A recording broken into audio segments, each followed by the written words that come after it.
여전한 방식으로 예배를 드리면서 이렇게 끊임없이 적용해야 할 문제는 천국 가는 그날까지 끝없는 용서와 화해의 적용이 아닐까 합니다.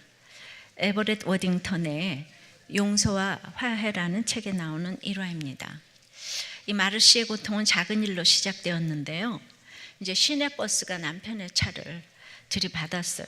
내 남편은 계속 목에 통증을 느꼈고 결국 의사는 척추골 사이에 손상된 연골을 복원하고자 수술을 권했습니다. 그런데 수술 도중 큰 사고가 났어요. 외과 의사가 그만 척수를 잘라버린 것입니다. 그 뒤로 남편은 11년째 걷지 못하고 있었대요. 남편의 부상은 마르시와 두 자녀에게 큰 짐이 되어서 마르시는 이 부주의한 버스기사와 목 수술을 권한 의사와 사고를 낸 외과 의사를 매일 저주했습니다.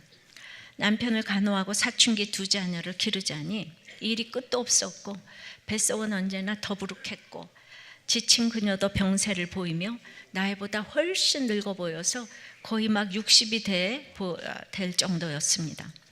원한의 독이 마르시의 행복을 빼앗아갔습니다. 그녀는 자기 상태가 나아지기 위해 증오의 대상들을 용서하고 싶었어요. 용서가 건강의 왕도인 것 같았습니다. 즉 용서를 해야지 건강해지는 것이 맞기는 합니다. 그러나 진정한 용서를 하려면 나에게 해를 끼친 사람과 화해를 해야 하는데 이것은 하나님과 먼저 화해하기 전에는 힘듭니다. 22년간 불신과 원망의 고통 속에서 살았던 요셉의 형제들이 드디어 화해하게 되는 본문이 오늘 나옵니다. 어떻게 화해하게 되는지 보겠습니다. 첫째로 생명 내놓는 사랑 때문입니다. 1절 2절입니다. 요셉이 시종하는 자들 앞에서 그 정을 억제하지 못하여 소리질러 모든 사람을 자기에게서 물러가라 하고 그 형제들에게 자기를 알리니 그때에 그와 함께한 다른 사람이 없었더라. 요셉이 큰 소리로 운이 애굽 사람에게 들리며 바로의 궁중에 들리더라. 요셉은 형들의 시기로 죽을 뻔했습니다. 애굽의 상인들에게 팔리기까지 하고 여러 고난을 통해 총리가 되었습니다. 기근을 만난 형제들이 곡식을 사러 애굽 땅에 와서 22년 만에 만나게 되었습니다. 이 본문 이전에 두 번이나 그 형제들 만났을 때는 울었지만 가까스로 숨겼어요. 근데 요셉이 형들을 생각하는 따뜻한 배려 때문에 그 상황에도 형들의 비리가 노출될까 봐 다른 사람들을 물러가라고 했을 것입니다. 그러나 그 모든 것을 의식할 수 없을 정도로 이제 큰 소리로 울게 됐어요. 무엇인가 상처가 해결되려면 여러 번의 눈물이 필요한 것 같습니다. 방성대고까지 가고 애굽 사람에게 들리고 바로의 궁중에까지 들릴 정도로 드러내십니다. 평소에 자기 절제가 엄한 요셉이 큰 소리로 우니 얼마나 놀랐겠습니까? 이제 바로의 궁중에까지 들리게 된 것이 불가항력적인 일이 되어서 바로에게 오픈이 되었습니다. 나의 숨은 어떤 것이 드러나야만 또 자기가 가장 어렵게 여기는 바로 왕의 궁중에까지 들리게 되는 것 같아요. 오픈은 이렇게 할 때 모두를 살리고 화해할 수 있는 것입니다. 그런데 요셉이 왜 이렇게 방성대곡을 했을까요? 그 이전에 44장에 그 내용이 다 나와 있지만은 유다의 그 생명 내놓는 사랑의 변론에 감동을 했기 때문입니다. 32절부터입니다. 주의 종이 내 아버지에게 아이를 담보하기를 내가 이를 아버지께로 데리고 돌아오지 아니하면 영영이 아버지께 죄짐을 지으리다 하였사오니 이제 주의 종으로 그 아이를 대신하여 머물러 있어 내 주의 종이 되게 하시고 그 아이는 그의 형제들과 함께 올려보내소서. 그 아이가 나와 함께 가지 아니하면 내가 어찌 내 아버지에게로 올라갈 수 있으리까? 그 아이가 두렵건대 제 애가 내 아버지에게 미침을 보리이다. 이 44장에 변론을 하면서 아버지가 14번, 아이 베냐민이 22번 이렇게 나왔습니다. 야곱이 요셉을 편애할 때 굉장히 증오심을 가졌었는데 유다가 이제는 아버지를 이해하고 또 베냐민과의 그 지독한 사랑을 이해하게 됐습니다. 그래서 자기를 희생하면서까지 베냐민을 지금 지키고자 합니다. 베냐민은 23살 정도 되는 청년이고 유다는 45살인데 아버지 야곱을 아이와 같이 생각하고 또 가진 정성을 다 쏟아 아버지를 설득하고 요셉을 지금 설득했습니다. 유다는 요셉을 팔자고 제안한 사람이었습니다. 이전에는 아버지가 요셉을 그리도 사랑하는 감정에 대해서 생각도 안 했을 뿐 아니라 복수하는 감정까지 있었습니다. 그렇지만 그들은 22년 동안이나 아버지의 슬픔을 보아왔어요. 아버지가 잘나서가 아니라 아버지도 헤어나오지 못하는 그 차별적인 사랑에서 막 건지고 싶은 거예요. 우리 모두 무엇인가에서 헤어나오지 못하는 각자의 식구들이 있습니다. 잘나서가 아니라 이제 그들을 위해서 내 자신을 내어주는 방법 외에는 길이 없다는 것을 유다가 알았습니다. 유다가 야곱이 유다를 사랑했다는 얘기가 없어요. 정말 야곱이 깨빡치고 있어요. 그런데도 예수님 만난 유다가 조건 없이 아버지를 이렇게 끔찍이 사랑합니다. 아버지를 사랑하니 아버지가 자신보다 더 베냐민을 사랑하는 것까지 용납하게 됐어요. 아버지의 연약함을 불쌍히 여기고 껴안았습니다. 야곱은요, 평생 라헬과 요셉과 베냐민만 끔찍이 사랑했습니다. 그렇지만 진짜 사랑은 예수 사랑이 들어간 유다에게서 받는 것을 보게 됩니다. 이 모든 일에, 즉 베냐민을 두고 가라는 말에 형들을 시험했을 때 그 자루에서 베냐민 자루에서 은잔이 나왔죠. 그래서 베냐민 두고 가라고. 이 말에 맏아들 르벤은 일체 말이 없습니다. 수치를 지독히도 받았던 영적인 아들 유다가 아버지도 설득하더니 이번에도 나선 것입니다. 유다의 생명을 내건 진실한 이 변론은 도무지 하나님을 만난 자가 아니면 안 되는 고백입니다. 자기 아이를 가진 자기 며느리를 자기보다 옳다고 인정한 고백입니다. 말로는 설명이 안 되는 자기 부인이 생겼고 그 자부를 자기보다 옳다고 했는데 이 세상에 감당 못할 사람이 누가 있겠습니까? 무시할 그 누가 있겠습니까? 살아도 죽어도 주를 위하여가 저절로 되고 그 누구도 주께 인도하고자 하는 열망이 생긴 것입니다. 유다의 자기를 버리는 사랑은 그 후로 아버지와 요셉 다 설득하며 형제들의 대화합을 이루어내며 하는 일마다 하나님의 편을 들어주시니까 결국 예수님까지 이 가문에서 오게 되었습니다. 제 남편도 구원받을 만한 공로가 있어서 이렇게 내가 생명 내놓고 기도했을까?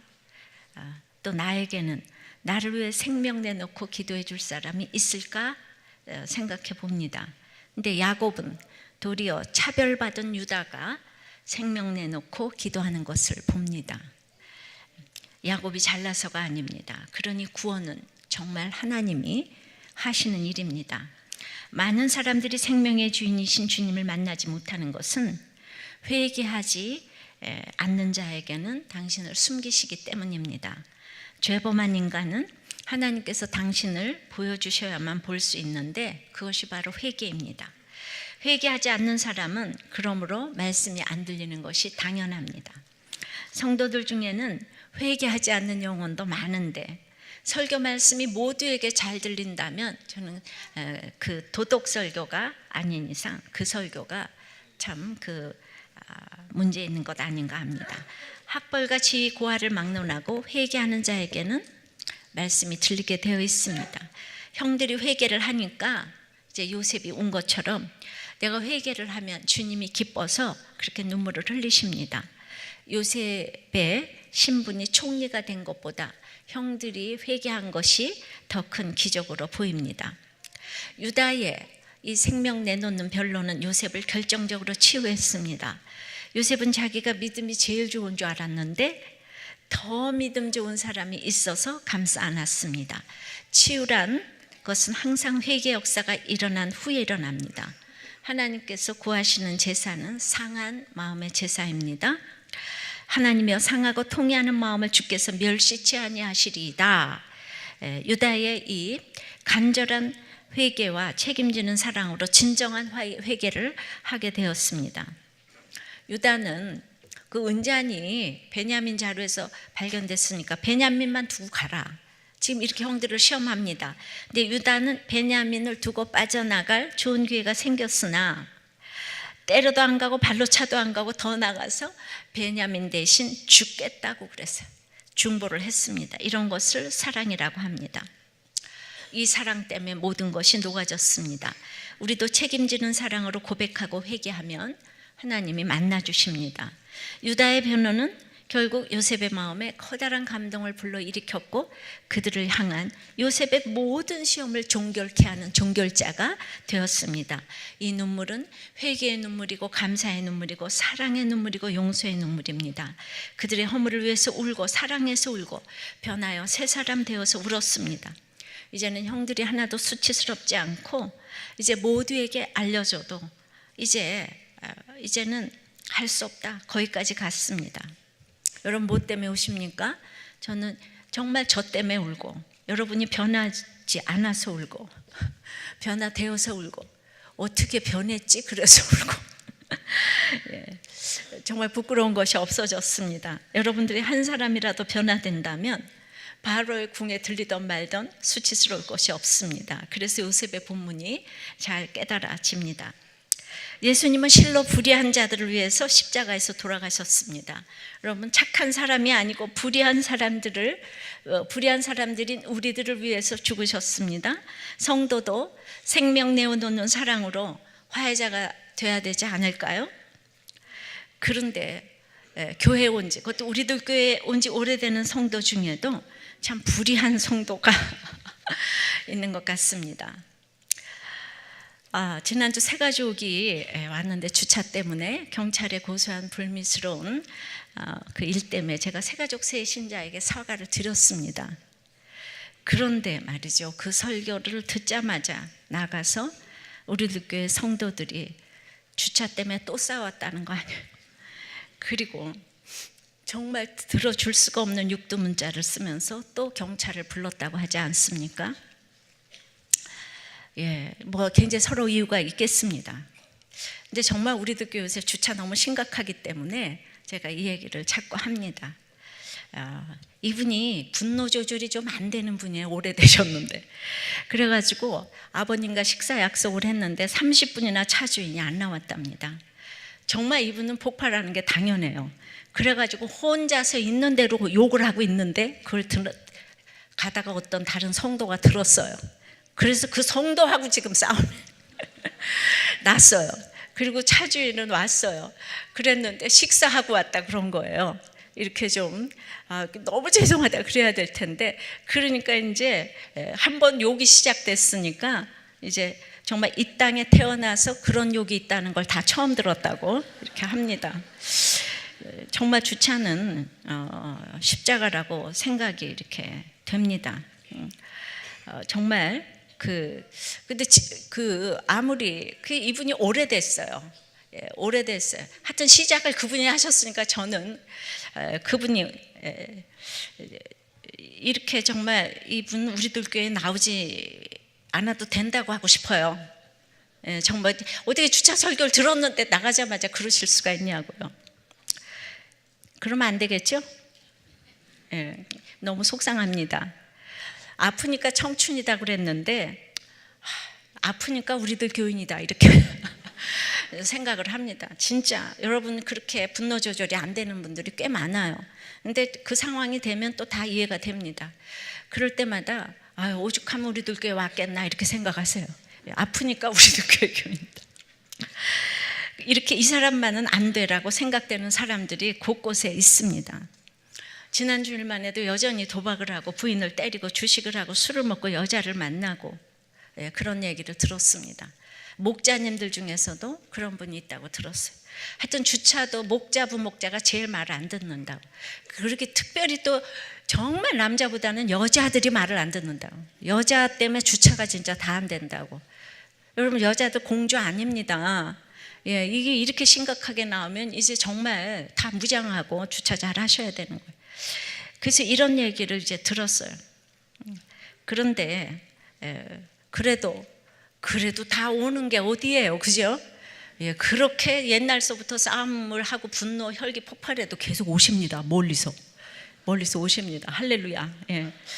그렇지만은 형들이 요셉을 팔아먹은 일에 비하면 이건 아무것도 아닙니다, 여러분. 이 주차하다가 욕 좀 한 거 아무것도 아닙니다. 계속 오세요. 예, 걱정하지 말고 오세요. 이 형들과 요셉이 변하여 화해했다면 우리가 누군가의 생명 내놓는 사랑 때문에 지금 이 말했던 모든 분들도 변화될 것이라고 믿습니다. 적용해 보십시오. 생명 내놓는 사랑을 받고 감동해서 회개하고 울어본 적이 있습니까? 아니면 그런 사랑으로 누군가를 위해 변론한 적이 있습니까? 두 번째는 내가 가해자일 수 있다는 생각을 해야 합니다. 예, 그 피해자 가해자가 없어요. 자, 그래서 피해자가 화해 열쇠를 가졌다는 거예요. 3절입니다. 요셉이 그 형들에게 이르되 나는 요셉이라 내 아버지께서 아직 살아계시니까 형들이 그 앞에서 놀라서 대답하지 못하더라. 요셉은 형제를 알아보고 있었지만 형들은 총리와 제인의 신분이기 때문에 그 간격을 지금 무엇으로도 메울 수가 없어요. 근데 이제 요셉은 나는 총리가 아니라 11번째 아들로 돌아왔다, 이런 뜻도 있지만은 나는 요셉이라 이름에 합당한 행동을 하겠다. 요셉은 부끄러움을 씻으셨다. 또 다시 다른 아들을 내게 더하시기를 원하노라 하는, 사실 또 욕심이 들어간 이름이기도 합니다. 그 욕심을 가지치기 위해서 서로 수고를 했습니다.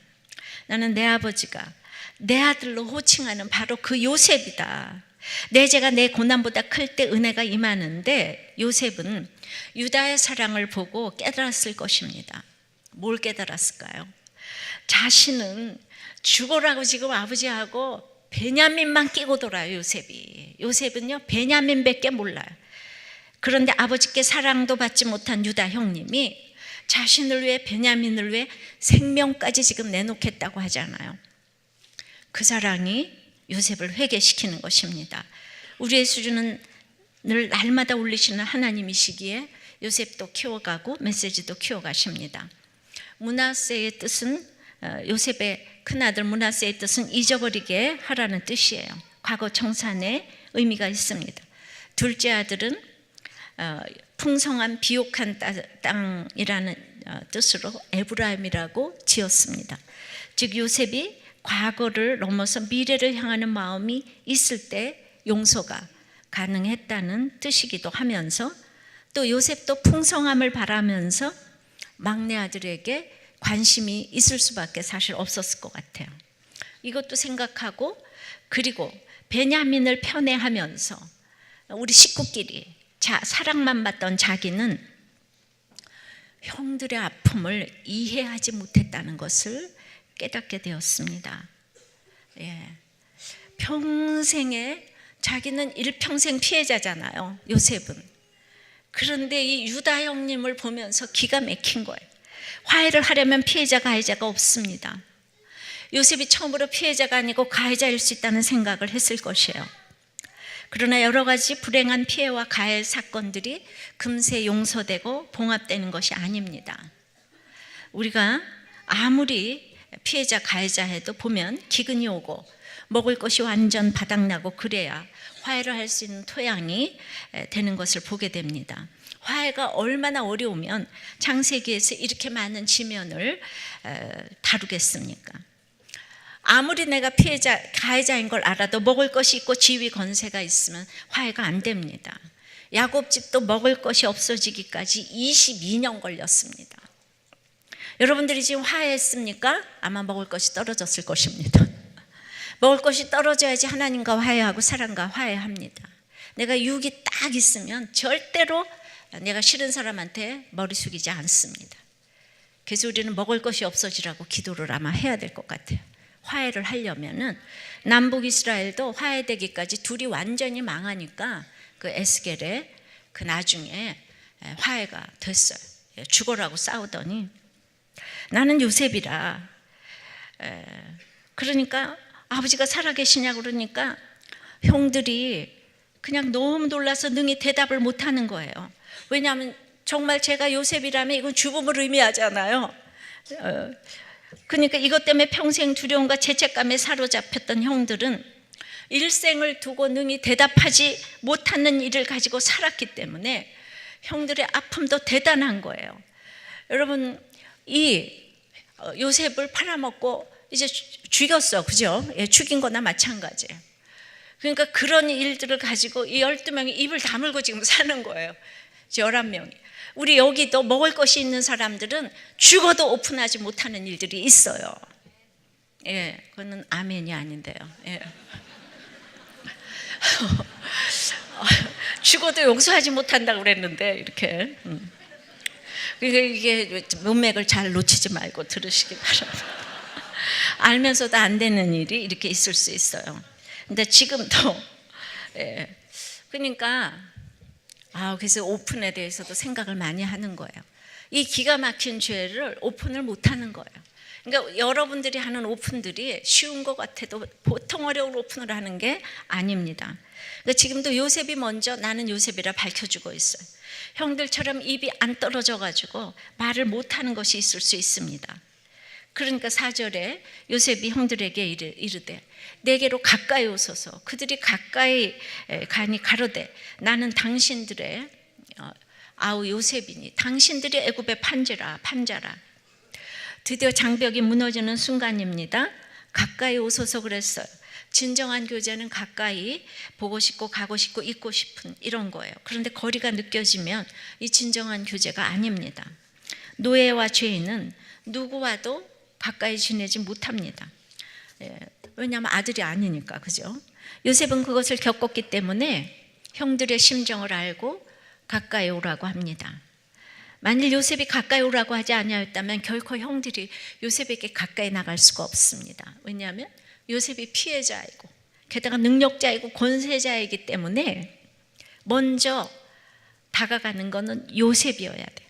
유다와 형들은 문자적으로도 죄를 지었기 때문에 죄인이고 노예이기 때문에 회개만 하고 할 수 있는 일이 아무것도 없습니다. 그래서 요셉의 역할만 찬양을 받는 이유가 여기에 있습니다. 요셉은 용서하고 먹여주고 그냥 베풀어주는 좋은 역할만 했어요. 그래서 요셉이 훨씬 좋은 역할을 했기 때문에 여러분들이 다 이름을 요셉이라고 짓는 거예요. 먹여주고 입혀주고 총리가 됐기 때문에. 요즘 역할에 대해서 많은 생각을 하게 됩니다. 그러니까 물리적으로도 화해의 손을 내밀 수 있는 사람은 가진 자입니다. 열등감 많고 가진 것이 없을 때는 절대로 화해의 손을 내밀지 못합니다.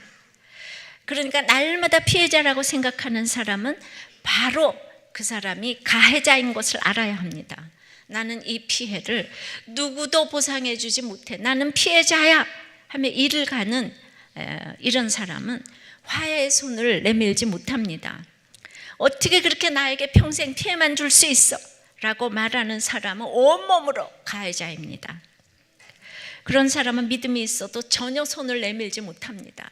여러분들 당한 거 많죠? 난 당신 평생 용서 못해. 내가 당한 게 얼마나 많은데 그렇게 그 당한 게 아무리 많다고 해도 입으로 계속 그런 얘기를 하고 있는 이상 그 사람이 최고의 지금 가해자 역할을 하고 있다는 걸 알아야 합니다. 실수 우리 할 수 있잖아요. 근데 그거를 평생 용서 못하고 또 들고 또 상처를 그냥 후벼파고 가해자입니다. 그런데 가해자인데 날마다 나는 죄져서 어떻게 하지? 이런 사람 이미 거기서 벗어난 사람입니다. 요셉이 하나님이 주신 꿈이 있고 그 꿈을 믿었기 때문에 이런 해석을 할 수 있었던 것이지, 하나님이 빠진다면 보통 사람들과 다를 것 없는 인간 승리에 불과한 것입니다. 그랬다면 표면적으로는 용서와 화해를 해도 주는 사람은 생색이 나고 받는 사람은 더 비참했을 것이라는 생각을 합니다. 이것이 세상의 용서입니다. 제가 제목을 용서로 하지 않은 것은 요셉은 용서할 능력이 없는 사람이기 때문입니다. 자기 죄를 깨달았을 때만 화해와 용서가 되는 것입니다. 그러니까 바람 폈다가 돌아와서 해결이 아니에요. 정말 여러분은 다 여기 예배를 와서 자기 죄를 봐야 돼요. 그래야지 진짜 용서와 화해를 할 수 있는 거예요. 누구도 할 수 있는 사람이 단 한 사람도 없어요. 우리 인생 별 인생이 없기 때문입니다. 이 서두에 에버렛 워딩턴이 용서를 연구하는 학자인데 자기 어머니가 강도에게 살인을 당했습니다. 그 충격이 해결이 안 됐습니다. 그러나 그 충격으로 용서 연구의 진정성과 열정을 불러일으켜서 결국은 많은 열매를 맺었다고 해요. 이분의 용서 프로그램에는 자기 유익 조건의 용서와 공감 기반의 용서라는 것이 있다고 해요. 즉 나의 유익을 구하기 위해서 하는 용서가 있고 가해자를 공감하면서 하는 용서가 있다는 거예요. 쉽게 말하면 이타적인 용서, 이기적인 용서라고 할 수 있죠. 남편이 바람을 폈는데 나의 유익을 구하기 위해서 하는 용서가 있고 남편의 입장을 공감하면서 하는 용서, 쉽게 말하면 그거죠. 이기적인 용서보다 그런데 그 이타적으로 용서한 사람들의 지속성이 5배가 높다고 합니다. 그래서 가해자를 축복하기 위한 용서가 자기 유익을 위한 용서보다 용서의 강도도 지속성이 높습니다. 용서는 용서 얻기 위함이 아니고 베풀기 위해서 해야 합니다. 그러니 용서를 얻기 위한 것이 주된 목적이라면 너무나 지극히 조금밖에 얻지를 못합니다. 용서하라면 용서하지 내가 내 건강 뺏게 더 나빠지겠어? 이거는 너무나 오염시키는 용서라는 겁니다. 이 용서는 공기와 같아서 공기를 잡으려고 하면 지극히 너무나 조금밖에 얻지 못하지만 내가 숨을 깊이 들이쉬면 산소도 호흡되지만 내뱉을 때 나의 온기가 다른 사람들에게까지 퍼지는 것이 다른 사람을 살리는 용서라는 것입니다. 그래서 관계가 회복되어서 협조적인 지원 세력도 될 수가 있고 복수, 회피, 비용서, 과거의 문제를 다 벗어나서 미래의 가능성으로 가는 것이 이타적인 공감 기반의 용서입니다. 요셉이 아버지의 편애로 인해 내가 가해자일 수 있다는 이것 때문에 이것이 이제 공감 기반의 용서가 되겠어요. 이것 때문에 아마 너무나 펑펑 울었을 것 같아요.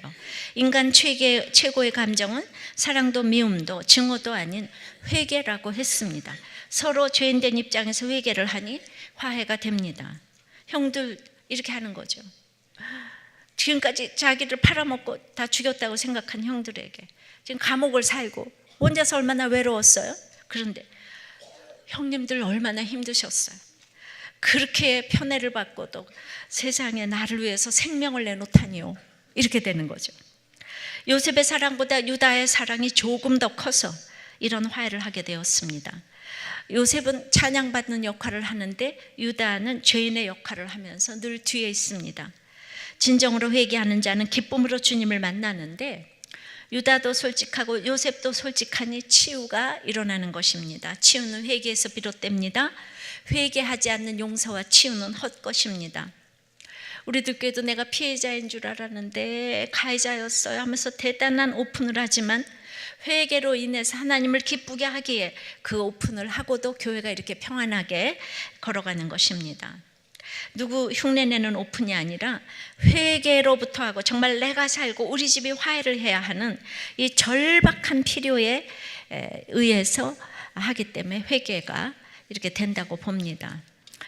이와 마찬가지로 하나님께서는 죄 지은 우리를 먼저 오라고 불러주셨습니다.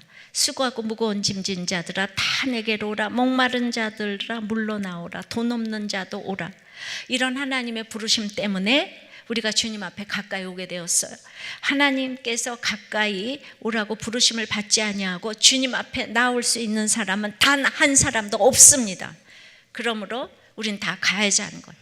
그래서 오늘 내가 찾아가야 되는 내가 가해자라고 그 소리만 해도 화해가 되는 것입니다. 세 번째는 나의 이 화해 못하는 이 사건에서 구속사적인 해석을 해야 돼요. 5절입니다. 당신들이 나를 이곳에 팔았다고 해서 근심하지 마세요. 한탄하지 마세요. 하나님이 생명을 구원하시라고 나를 당신들보다 먼저 보내셨나이다. 이 땅에 2년 동안 흉년이 들었으나 아직 5년은 밭갈이도 못하고 추수도 못할지라 하나님이 큰 구원으로 당신들의 생명을 보존하고 당신들의 후손을 세상에 두시려고 나를 당신들보다 먼저 보내셨나니 그런즉 나를 이리로 보낸 이는 당신들이 아니요 하나님이시라. 하나님이 나를 바로에게 아버지로 삼으시고 그 온 집의 주로 삼으시며 애굽 온 땅의 통치자로 삼으셨나이다. 아멘. 하나님의 주권과 섭리를 인정할 때 진정한 화해와 용서를 하게 됩니다. 나의 팔림을 형님들 한탄하지 마세요. 우리 집의 구원을 이루기 위해서 하나님이 계획하신 일입니다. 흉년이 온 지 2년이 지났지만 앞으로 5년의 흉년이 남았어요. 이때를 대비해서 나를 여기 총리로 삼으셔서 우리 집안 식구를 다 보내서 굶어 죽지 않기 위해서 생명의 인도를 하신 것입니다. 이렇게 형들에게 간증을 했어요. 나를 힘들게 하는 어떤 악한 행위도 그로 인해서 내가 하나님을 알게 되었다면 우리 집안을 구원하시는 하나님의 섭리였기 때문에 원망이 하나도 없어져야 하는 것입니다. 어떤 나쁜 아버지, 환경, 나를 고아원에 팔아먹었다고 할지라도 내가 그로 인해서 주님을 만나게 되었다면 내가 이렇게 되려고 아버지가 나를 팔아먹은 것이에요. 내가 이렇게 되려고 아버지가 바람을 피시고 엄마가 바람을 피시고 이렇게 돼야 되는 거예요. 어떻게 그럴 수가 있냐? 이러면 화해가 되겠습니까? 근데 예수 믿고 교회 나가면서도 장자 차자 순서가 우선이기 때문에 다 화해를 못합니다. 주님 안에서 보혈의 공동체로 만났는데 아직 순서에서조차 자유함이 없습니다. 하나님의 주권을 인정하는 만큼만 사건을 해석하고 인정하는 만큼만 화해를 할 수가 있습니다. 누가복음 6장 27절에 너희 원수를 사랑하며 너희를 미워하는 자를 선대하라고 했습니다. 근데 이렇게 이기적인 우리가 어떻게 이런 일이 가능하겠습니까? 내가 하나님을 만나니까 아무것도 문제가 되지 않습니다. 내가 촛불 때문에 난리치다 태양을 봤습니다. 태양을 봤는데 왜 촛불이 나를 무시하는 거야? 이런 말이 나옵니까? 그래서 날마다 태양의 촛불을 보고 네가 김 촛불이면 다야? 이 촛불이면 다야? 너 큰 촛불이야? 작은 촛불이야? 이러면서 촛불이 무시한다고 날마다 분해서 죽습니다. 그것은 아직 구원의 확신이 없는 것입니다. 화해가 안 되는 이유는 내가 태양보다 더 큰 주님을 아직 못 만나서 그럽니다. 이 땅의 가치관을 가지고 머리가 터지게 고민하고 싸우는 것입니다. 진정한 회복은 내 사건을 구속사적, 즉 영적으로 보는 것입니다. 자기가 구원받게 되면 영적 원리를 깨닫게 되고 고난 중에서 이런 기가 막힌 화해와 용서가 나오게 됩니다. 형들이 저랬다고 요셉이 형들이 내 꿈이 이루어지나 안 이루어지나 보자고 했죠. 그래서 나를 죽여보자고 했잖아요. 그런데 나 이렇게 총리 됐네요. 내 꿈이 이루어졌어요? 안 이루어졌어요? 내가 정말 이렇게 될 줄 몰랐지. 예. 이루지 않았어요. 근데 그러니까 내가 이 세상 사람 다 용서해도 형들만은 못해요. 요셉은 이래야 돼요. 그러니까 우리가 다 용서해도 난 남편 용서 못해. 우리 시어머니는 용서 못해. 내가 이 장인 장모는 용서가 못해.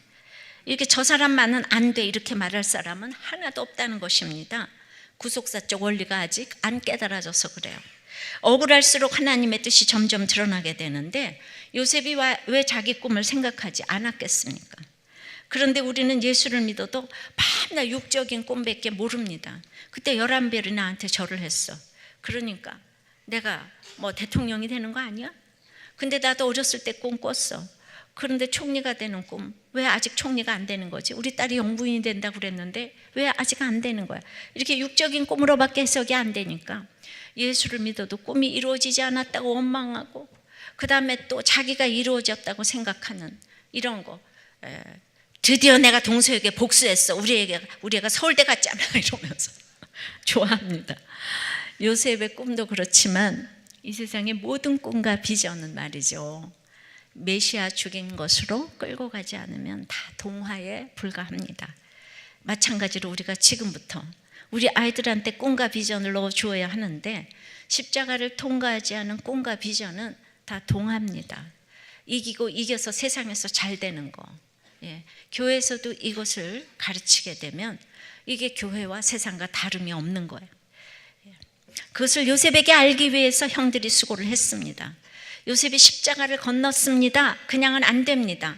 하나님을 아직 못 만나 화해가 안 되고 다들 원망 가운데 살아갑니다. 내가 하나님 만난 사랑이 너무나 절절하다면 우리 집안 구원을 위해서 내가 총리가 됐어. 내가 총리가 된 것은 형님들이 나를 팔아먹었기 때문에 총리가 된 거예요. 내가 당신이 나를 핍박해 주었기 때문에 바람을 피웠기 때문에 내가 예수를 만났어요. 그러니까 당신이 나 때문에 너무 수고를 했어요. 이러면 이게 화해가 되는 거예요. 근데 아직 내가 너무 촛불인데 이 태양을 만나지 못했기 때문에 그게 촛불의 세상에서 태양이 이해가 안 되기 때문에 너 죽고 나 죽고 맨날 이러는 것이지요. 예, 옛날 얘기를 하면서 나는 피해자다, 용서할 수 없다, 이것만 부르짖고 있다면 신앙 고백이 없거나 아픈 것 둘 중에 하나입니다. 내가 달려갈 길과 주 예수께 받은 사명 곧 하나님의 은혜의 복음을 증언하는 일을 마치려 하면은 나의 생명제차 조금 더 귀한 것으로 여기지 아니하노라, 이렇게 관심이 늘 구원에 있게 하기 위해서 이제 내가 다른 사람들을 구원하라고, 나를 구원해 주는 것이지, 식구 우상주의에 빠져 있으라고, 나 잘 먹고 잘 살라고 나를 예수 믿게 해주는 것은 아니라는 거예요. 오직 영육간에 나에게 축복을 주시는 이유는 다른 사람들의 구원을 위해서, 그래서 이 비밀을 알게 하기 위해서 나의 사건이 걸어오고 걸어가는 것입니다. 요셉의 환난으로 인해 혈기 많은 형들이 변해가고 못된 형들도 착한 요셉도 12지파의 한 부분을 차지했을 뿐입니다. 그러니까 나의 사건을 해석을 잘해서 돌아보지도 말아야 할 이 아픔을 털어버리고 가기 바랍니다. 예. 어떤 보고서 보니까 목사님은 진짜 이 샴푸 사건 이후에 일주일 만에 가셨는데 남편의 구원 자체가 목적이 아니었다면 그때부터 쇼핑하고 돌아다니고 이제 30대니까 그랬을 텐데, 정말 그때부터 지금 30년을 한결같이 온 거 보니까 진짜 구원이 상급이었나 보다, 이런 나눔을 제가 읽었어요. 그러니까 이걸 여러분들이 몰라요. 촛불하고 태양하고 지금 비교를 못해서 적용해 보세요. 나에게 허락하신 모든 환경은 힘들거나 아니거나 하나님께서 구원을 이루게 하시려고 주신 것인데 지금 나를 보내신 곳은 어디입니까? 우리도 여기서 찬양받는 저 말고 힘들게 주차하시는 그분이 천국의 아랫목에 가 있을지 누가 압니까? 네 번째는 화해에는 책임이 수반됩니다. 9절부터입니다. 당신들은 속히 아버지께로 올라가서 아뢰기를, 아버지 아들 요셉의 말에 하나님이 나를 애굽 전국의 주로 세우셨으니 지체 말고 내게로 내려오사 아버지 아들들과 아버지의 손자들과 아버지의 양가소와 모든 소유가 고센 땅에 머물며 나와 가깝게 하소서. 흉년이 아직 5해가 있으니 내가 거기서 아버지를 복량하리다. 아버지와 아버지의 가족과 아버지께 속한 모든 사람에게 다 부족함이 없도록 하겠나이다 하더라고 전하소서. 예. 이제 아버지라는 말이 9번이나 나와요. 이렇게 아버지를 사모하면서 2년이나 참았습니다. 요셉은 아버지의 관계가 너무나 좋기 때문에 아주 그냥 아버지 부르기를 잘 불러요. 친근감이 있어요. 특별히 사랑 가운데 자라나서 자기 연민이 없고 자학하지도 않고 빨리 순종하는 것 같아요. 자, 12절입니다. 당신들의 눈과 내 아우 베냐민의 눈이 보는 바 당신들에게 이 말을 하는 것은 내 입이라. 그러니까 내 입으로 책임을 지겠다는 거예요. 이 내 입으로 내 말에 책임을 지겠다. 이게 무서운 사람이죠. 당신들은 13절 내가 애굽에서 누리는 영화와 당신들이 본 모든 것을 다 내 아버지께 아뢰고 속히 모시고 내려오소서 하며, 그러니까 자기의 부를 자랑하기 위해서가 아니라 아버지를 모셔오기 위하여서 자기의 지위와 부도 얘기해야 될 때가 있습니다. 그러니 아버지를 위해서, 형들을 위해서 내 재산을 다 드리겠으니 다 와서 먹고 마시라고 이야기를 합니다. 여러분들이 지금까지 화해하기 위해서 그래 내가 가해자야. 그래서 맞아 가해자야. 그런데 지금 이제 돈을 내놔야 된다 그러면 나 화해 안 해 이렇게 되는 거죠. 여러분들 보고 뭘 좀 내놓으라고 하면, 우리는 조금이라도 돈이 연관되면 오늘 안 들은 걸로 하겠어요. 이번 주 목장 안 가겠습니다. 예. 요셉이 2년이나 참았어요. 아버지 너무 사랑하지만 2년이나 참았어요. 그러나 딱 이제 이게 결단이 되니까 속히 모셔오라고 하잖아요. 아무리 사랑하는 아버지라도 내 인생에 인내해야 할 일과 속히 해야 할 일을 구별합니까? 이것이 참 지혜입니다. 형들에 대한 요셉의 용서와 사랑은 가히 측량할 수 없는 것이지만 이것은 물론 요셉의 형제들이 진실로 회개한 결과였습니다. 만일 형제들의 진실한 회개가 없었다면 요셉은 아주 두려운 심판자로 머물러 있었을 것입니다. 그래서 이제 회개를 했기 때문에 기쁨 가운데 구원자로 만나게 되었습니다. 지금도 여러분들이 죄짐에 눌려서 고통스러워하지 말고 그 형들의 사랑보다 더 큰 주님의 사랑으로 부르시는 그 사랑에 반응해서 주님께로 나와 화해와 용서의 기쁨을 누리시기를 바랍니다. 14절 15절입니다. 자기 아우 베냐민의 목을 안고 우니 베냐민도 요셉의 목을 안고 우니라. 요셉이 또 형들과 입맞추며 안고 우니 형들과 그제서야 요셉과 말하니라. 그제서야가 뭡니까? 이 모든 것이 진실이라는 증거는 요셉이 계속 지금 울고 있다는 거예요. 1절부터 지금까지 울고 있습니다.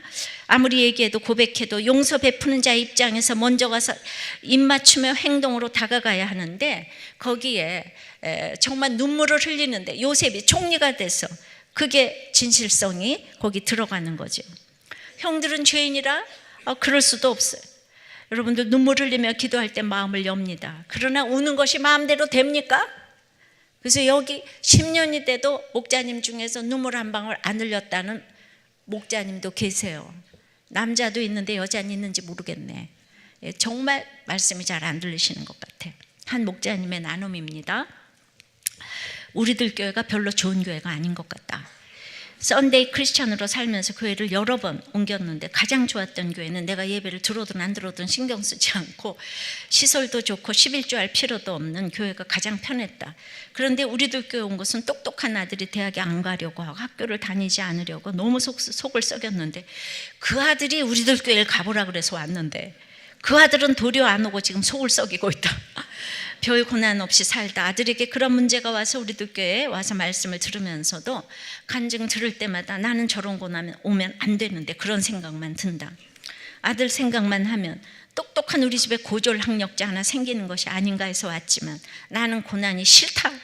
고난을 은혜로 삼으려는 생각까지 하지만 이것을 축복이라고 하는 교회에 다녀야 하는지 헷갈린다. 나는 대기업에 있다 일찍 정년 퇴직을 했는데 그나마 우리들 교회 다녀서 일자리를 주셨나 싶게 현재 일자리가 있어서 감사한 마음이 들고, 그렇지만 나는 회사에서 원칙대로 해보고자 하지만 영업이 잘 안 된다. 이것도 하나님이 부르시는 사건이라고 하지만 나는 그런 게 다 싫다. 그래서 나는 자식 문제가 해결되면 교회를 떠날 것 같은 생각을 하게 된다. 왜냐하면 아까 말한 좋은 교회 가서 좋은 이야기 듣고 가끔 미술이나 음악도 듣고 그런 것이 좋다. 믿음 생활도 적당히 해야지 너무 깊으면 싫게 느껴진다. 이민 가서 골프나 치고 편안하게 살고 싶은 생각이 든다. 내 친구들은 그렇게 살고 있는데 나는 그런 준비를 하지 않는 것이 후회가 된다. 이런 나눔을 했어요. 예. 근데 이분이 목자입니다. 예. 옛날에는 사람이 없어서 이런 분도 목자를 시켰어요. 예. 남자들이 다 이럽니다. 그래도 목장에 가셔서 그런 이야기도 들으면서 내 남편 같은 사람이 또 있구나 이러면서 위로받으시기 바랍니다. 목장은 가셔야 돼요. 이분은 자신이 가해자라는 생각이 안 드니까 하나님하고도 화해가 안 되고, 그래서 꽤 오랜 시간이 지났지만 아직까지 아들과도 더더욱 화해가 안 되고 있습니다. 아들하고 말이 안 통하는데 왜 말이 안 통하는지를 본인만 모르십니다. 이 신앙 고백이 확실하지 않으니까 절대로 피해자라고만 생각을 하는 거예요. 저 아들놈이 이 환경 좋은 데서 공부 안 하고 이 생각밖에 못 합니다. 이렇게 이제 목자가 나눔을 하니까 초원지기가 이렇게 처방을 했습니다. 우리가 십자가를 통과해야 영적으로 육적으로 다 좋은 것을 주십니다.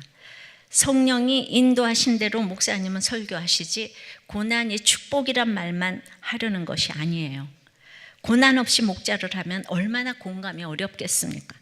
그래서 공감하게 하기 위해서 집사님에게 조금 고난을 주셨는데, 성경은 구속사라고 하는데 어느 구절이라도 그게 다 통합니다.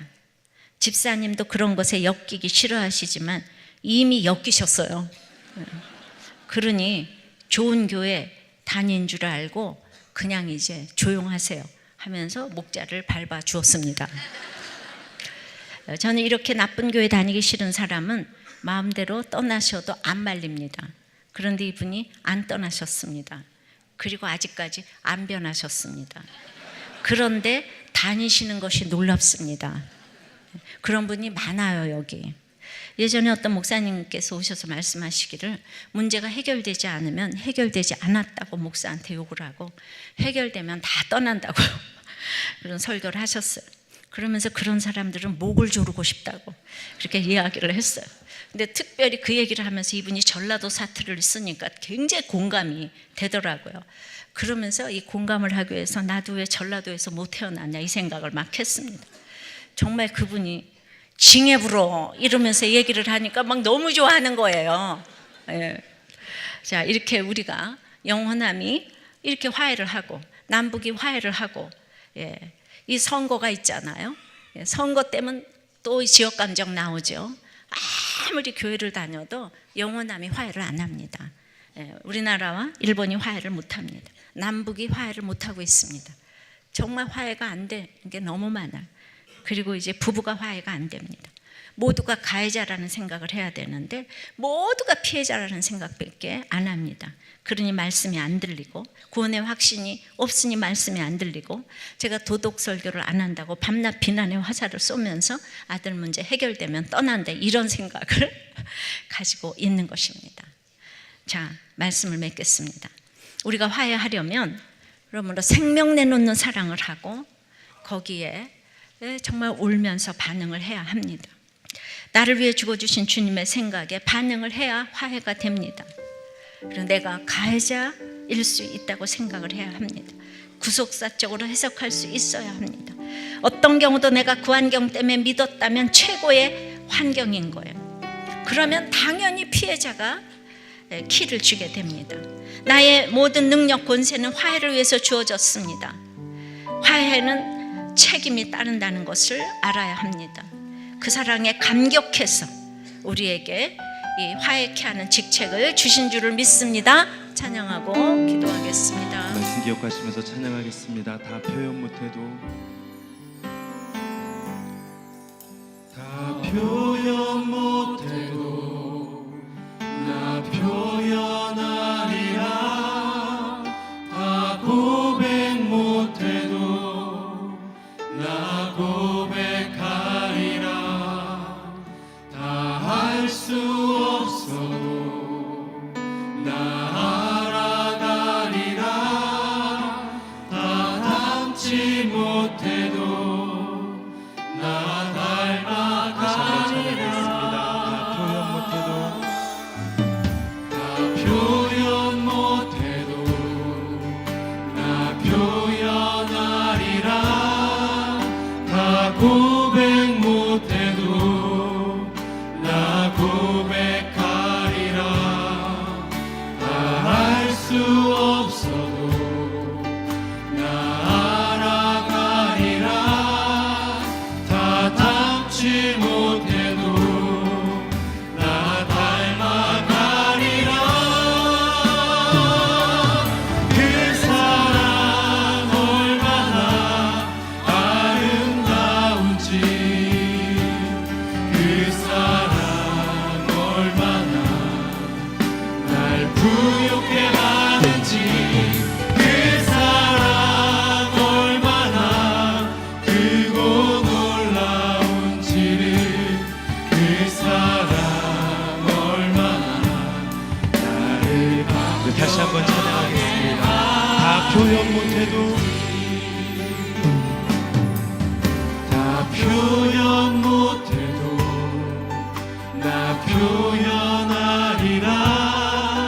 다 고백 못해도 나 고백하리라.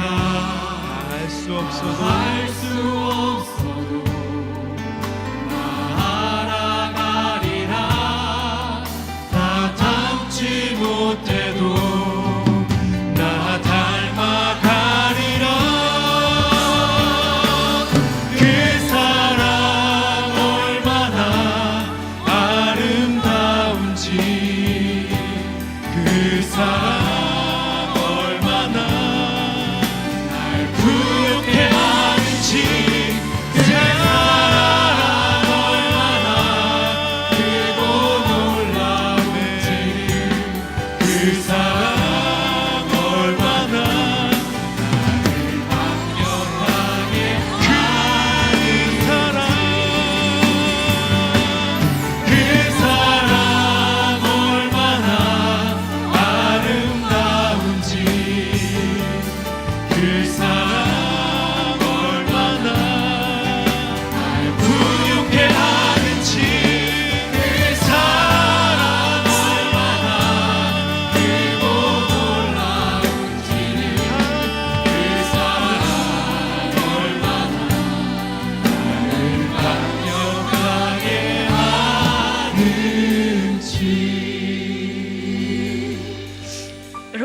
그런데 지금 화해가 안 되는 모든 사람들의 이름을 불러가면서 우리가 할 수 있는 것이 아무것도 없는데 유다처럼 죄를 보게 해달라고. 생명은 아무나 내놓겠습니까? 자기 죄를 보지 못하면 이게 무슨 기도인지 사랑인지도 모릅니다. 내가 이타적인 용서를 하기 위해서 가해자인 것을 알게 해달라고 기도합시다. 나의 모든 환경이 합력하여 선을 이름으로 교속을 이루었으니 나의 어떤 환경도 감사하게 해달라고 기도하시고, 이제 화해에는 책임이 따르니까 내가 이 책임지는 화해를 하게 해달라고 다 같이 기도하겠습니다. 아버지 하나님, 요셉이 22년 동안 형들이 팔아먹어서 그 홀로 외로운 인생을 살면서 감옥에 가고 모든 유혹을 물리치면서 자기가 어떻게 가해자라는 생각을 할 수가 있겠습니까? 우리가 누가 보다 요셉은 정말 피해자라고 생각을 하지만 우리 모두가 영원히 지금 요셉을 찬양하는 자리에 이렇게 이제 올려놓고, 유다는 죄인에 놓고 있는 우리의 그 바뀌지 않는 그런 마음들이 있는 것을 보게 됩니다. 주님, 요셉 입장에서 생각해 보았습니다. 정말 저는 피해자라는, 내가 평생을 당했다고, 어려서부터 나는 너무나도 나를 아무도 안 돌봐주었다고 생각을 했지만 지금 이렇게 제법 큰 교회 목사가 되어서 저를 다 쳐다보고 있는데, 나의 이 역할 때문에 참으로 인간은 자전적인 교만이 있는데 이렇게 뭘 봐도 나를 따라가지 못한다고 그렇게 생각을 한다면 그것 자체가 내가 다른 사람에게 가해자의 입장이 아니겠습니까? 나도 모르게 피해를 주고 있는 것이 아니겠습니까? 참으로 요셉을 생각하면서 얼마나 내가 가해자의 입장인지를 생각하게 되었습니다. 나도 모르게. 그러나 아버지 하나님, 유다의 생명 내놓는 이 사랑 때문에 이제 정말 아무리 얘기를 해도 내가 가해자라는 것을 알게 하시는 것은 성령님인데, 그래도 여전한 방식으로 날마다 예배를 보니 이렇게 깨달아집니다. 죽어도 나는 너무나 잘 참고 인내하고 적용을 해서 나는 피해만 당했다, 여기에서 벗어나지 못하는 한 집집마다 화해가 이루어지지 않을 것입니다. 집집마다 요셉이 있고 이렇게 아버지 하나님 그 죄를 진 형들이 있는데, 아버지 하나님 누군가가 중심을 잡고 아버지 하나님 화해를 하려면 내가 가해자라는 것을 생각하는 역사가 일어나야 될 줄을 믿습니다. 우리의 요셉은 절대로 회개를 못할 것인데 오늘 우리의 요셉들이 회개할 수 있도록 역사하여 주시옵소서. 가해자라는 것을 생각할 수 있도록 역사하여 주시옵소서. 아버지 하나님은 이렇게 변화될 수 없는 이런 형들과 요셉을 변화시켜서 구속사의 일릭을 담당하게 하셨사오니 누군가가 중심 잡는 한 사람이 되어서 유다처럼 요셉처럼 진실한 사랑에 반응하고 오픈하여서 화해가 되는 놀라운 역사가 일어나게 도와주시옵소서. 오늘 부부간에 용서할 수 없어서 왔습니까? 부모 자식 간에 용서할 수 없어서 왔습니까? 회사에서 용서할 수 없고 아버지 하나님 장서간에 용서할 수 없고 형제간에 용서할 수 없어서 이 자리에 왔다면 주님 아버지 하나님, 내가 다 각자가 가해자의 입장에 서 있어서 그 자리에 놓고 생각할 수 있는 우리가 될 수 있도록 역사하여 주시옵소서. 진정한 화해와 용서가 이루어질 수 있도록 축복하여 주시옵소서. 이 모든 힘든 분들 찾아가셔서 아버지 하나님 정말 중독과 아버지 하나님 이런 모든 힘든 것에서 이제 아버지 하나님 다시 한번 주님과 화해하고 사람들과 화해하고 자신과 화해를 할 수 있도록 주님 역사하여 주시옵소서. 예수 그리스도 이름으로 기도드리옵나이다. 아멘. 하셨는데 남편의 구원 자체가 목적이 아니었다면 그때부터 쇼핑하고 돌아다니고 이제 30대니까 그랬을 텐데, 정말 그때부터 지금 30년을 한결같이 온 거 보니까 진짜 구원이 상급이었나 보다, 이런 나눔을 제가 읽었어요. 그러니까 이걸 여러분들이 몰라요. 촛불하고 태양하고 지금 비교를 못해서 적용해 보세요. 나에게 허락하신 모든 환경은 힘들거나 아니거나 하나님께서 구원을 이루게 하시려고 주신 것인데 지금 나를 보내신 곳은 어디입니까? 우리도 여기서 찬양받는 저 말고 힘들게 주차하시는 그분이 천국의 아랫목에 가 있을지 누가 압니까? 네 번째는 화해에는 책임이 수반됩니다. 9절부터입니다. 당신들은 속히 아버지께로 올라가서 아뢰기를 아버지 아들 요셉의 말에 하나님이 나를 애굽 전국의 주로 세우셨으니 지체 말고 내게로 내려오사 아버지 아들들과 아버지의 손자들과 아버지의 양가소와 모든 소유가 고센 땅에 머물며 나와 가깝게 하소서. 흉년이 아직 5해가 있으니 내가 거기서 아버지를 복량하리다. 아버지와 아버지의 가족과 아버지께 속한 모든 사람에게 다 부족함이 없도록 하겠나이다 하더라고 전하소서. 이제 아버지라는 말이 9번이나 나와요. 이렇게 아버지를 사모하면서 2년이나 참았습니다. 요셉은 아버지의 관계가 너무나 좋기 때문에 아주 그냥 아버지 부르기를 잘 불러요. 친근감이 있어요. 특별히 사랑 가운데 자라나서 자기 연민이 없고 자학하지도 않고 빨리 순종하는 것 같아요. 자, 12절입니다. 당신들의 눈과 내 아우 베냐민의 눈이 보는 바 당신들에게 이 말을 하는 것은 내 입이라. 그러니까 내 입으로 책임을 지겠다는 거예요. 이 내 입으로 내 말에 책임을 지겠다. 이게 무서운 사람이죠. 당신들은 13절 내가 애굽에서 누리는 영화와 당신들이 본 모든 것을 다 내 아버지께 아뢰고 속히 모시고 내려오소서 하며 그러니까 자기의 부를 자랑하기 위해서가 아니라 아버지를 모셔오기 위하여서 자기의 지위와 부도 얘기해야 될 때가 있습니다. 그러니 아버지를 위해서 형들을 위해서 내 재산을 다 드리겠으니 다 와서 먹고 마시라고 이야기를 합니다. 여러분들이 지금까지 화해하기 위해서 그래 내가 가해자야. 그래서 맞아 가해자야. 그런데 지금 이제 돈을 내놔야 된다 그러면 나 화해 안 해. 이렇게 되는 거죠. 여러분들 보고 뭘 좀 내놓으라고 하면 우리는 조금이라도 돈이 연관되면 오늘 안 들은 걸로 하겠어요. 이번 주 목장 안 가겠습니다. 요셉이 2년이나 참았어요. 아버지 너무 사랑하지만 2년이나 참았어요. 그러나 딱 이제 이게 결단이 되니까 속히 모셔오라고 하잖아요. 아무리 사랑하는 아버지라도 내 인생에 인내해야 할 일과 속히 해야 할 일을 구별합니까? 이것이 참 지혜입니다. 형들에 대한 요셉의 용서와 사랑은 가히 측량할 수 없는 것이지만 이것은 물론 요셉의 형제들이 진실로 회개한 결과였습니다. 만일 형제들의 진실한 회개가 없었다면 요셉은 아주 두려운 심판자로 머물러 있었을 것입니다. 그래서 이제 회개를 했기 때문에 기쁨 가운데 구원자로 만나게 되었습니다. 지금도 여러분들이 죄짐에 눌려서 고통스러워하지 말고 그 형들의 사랑보다 더 큰 주님의 사랑으로 부르시는 그 사랑에 반응해서 주님께로 나와 화해와 용서의 기쁨을 누리시기를 바랍니다. 14절 15절입니다.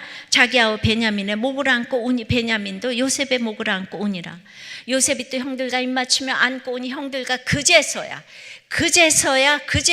요셉과 말하니라. 그제서야가 뭡니까? 이 모든 것이 진실이라는 증거는 요셉이 계속 지금 울고 있다는 거예요. 1절부터 지금까지 울고 있습니다. 아무리 얘기해도 고백해도 용서 베푸는 자의 입장에서 먼저 가서 입맞추며 행동으로 다가가야 하는데 거기에 정말 눈물을 흘리는데 요셉이 총리가 돼서 그게 진실성이 거기 들어가는 거죠. 형들은 죄인이라 그럴 수도 없어요. 여러분들 눈물 흘리며 기도할 때 마음을 엽니다. 그러나 우는 것이 마음대로 됩니까? 그래서 여기 10년이 돼도 목자님 중에서 눈물 한 방울 안 흘렸다는 목자님도 계세요. 남자도 있는데 여자는 있는지 모르겠네. 정말 말씀이 잘 안 들리시는 것 같아요. 한 목자님의 나눔입니다. 우리들 교회가 별로 좋은 교회가 아닌 것 같다. 썬데이 크리스찬으로 살면서 교회를 여러 번 옮겼는데 가장 좋았던 교회는 내가 예배를 들어든 안 들어든 신경 쓰지 않고 시설도 좋고 11조 할 필요도 없는 교회가 가장 편했다. 그런데 우리들 교회 온 것은 똑똑한 아들이 대학에 안 가려고 하고 학교를 다니지 않으려고 너무 속을 썩였는데 그 아들이 우리들 교회를 가보라 그래서 왔는데 그 아들은 도리어 안 오고 지금 속을 썩이고 있다. 별 고난 없이 살다 아들에게 그런 문제가 와서 우리들 교회에 와서 말씀을 들으면서도 간증 들을 때마다 나는 저런 고난 오면 안 되는데 그런 생각만 든다. 아들 생각만 하면 똑똑한 우리 집에 고졸 학력자 하나 생기는 것이 아닌가 해서 왔지만 나는 고난이 싫다.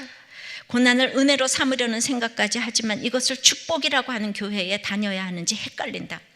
나는 대기업에 있다 일찍 정년 퇴직을 했는데 그나마 우리들 교회 다녀서 일자리를 주셨나 싶게 현재 일자리가 있어서 감사한 마음이 들고, 그렇지만 나는 회사에서 원칙대로 해보고자 하지만 영업이 잘 안 된다.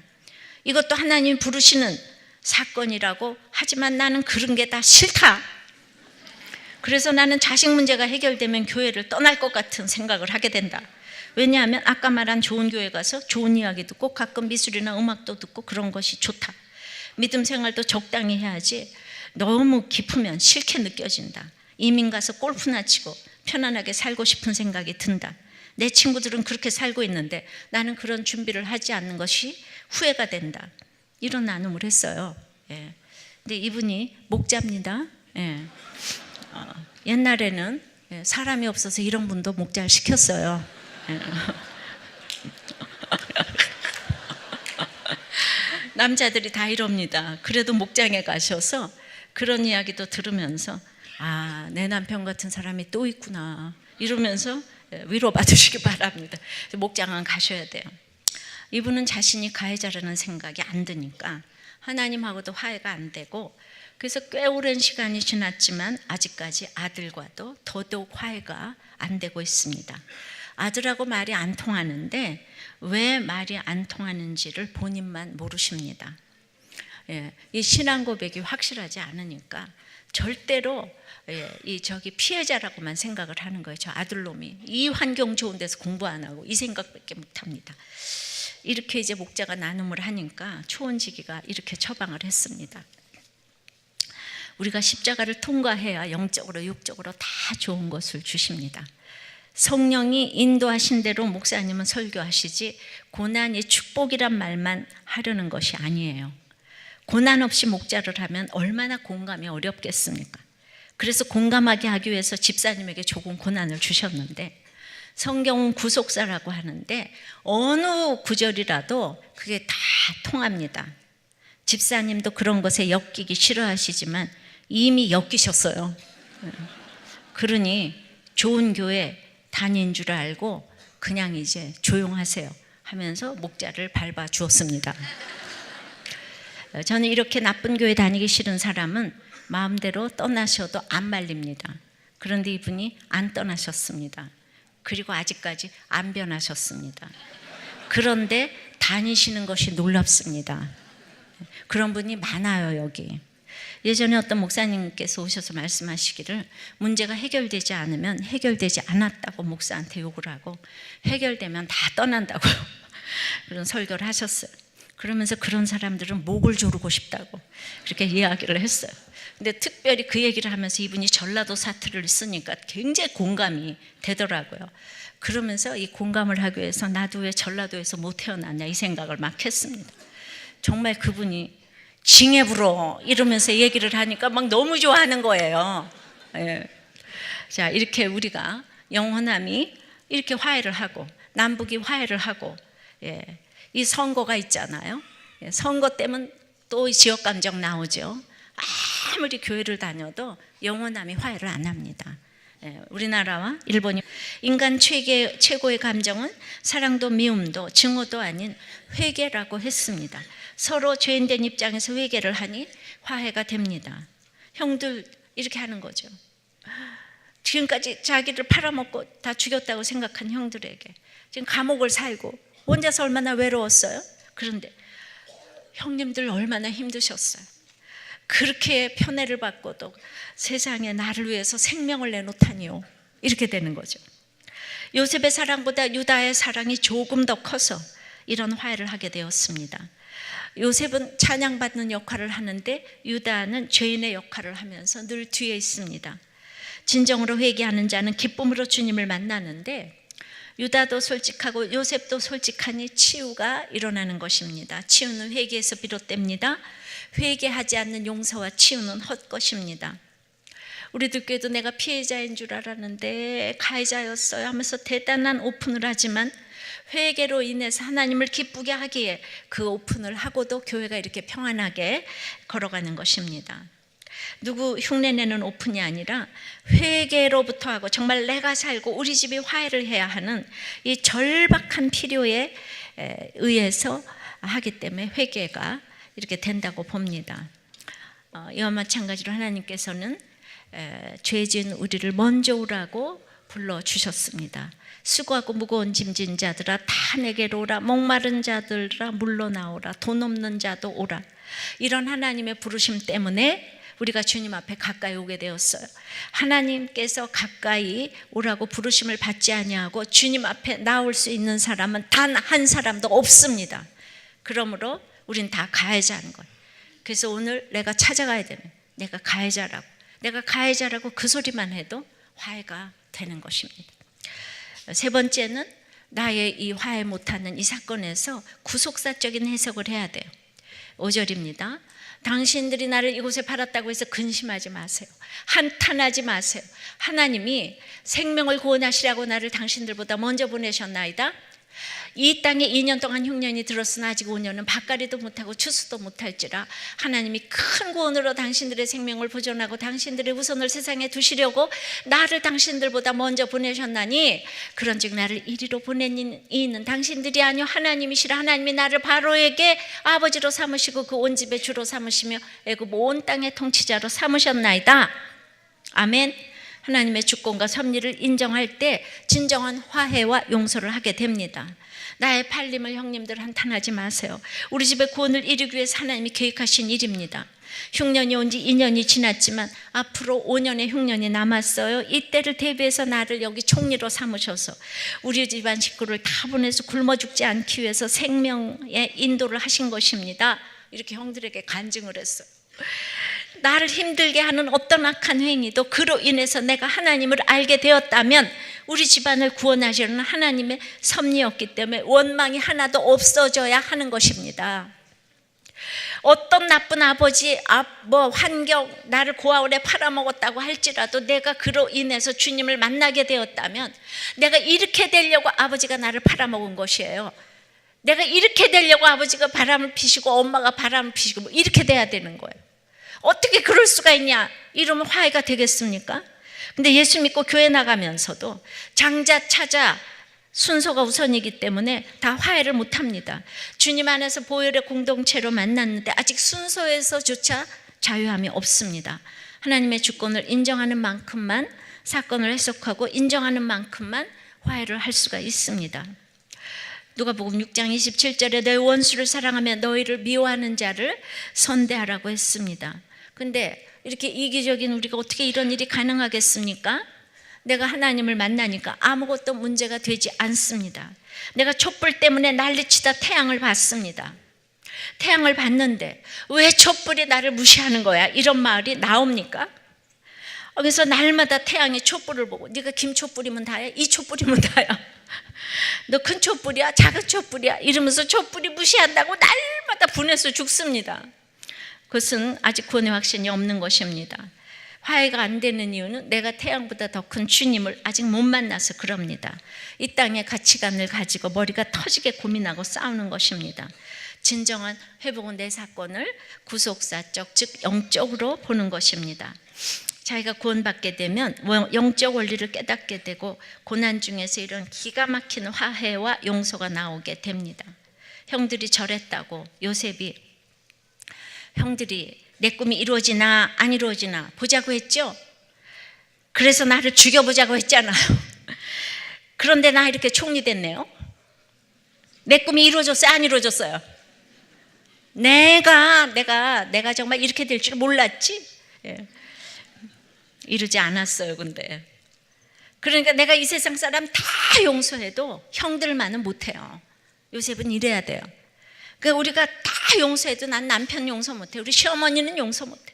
내가 이 장인 장모는 용서가 못해. 이렇게 저 사람만은 안 돼 이렇게 말할 사람은 하나도 없다는 것입니다. 구속사적 원리가 아직 안 깨달아져서 그래요.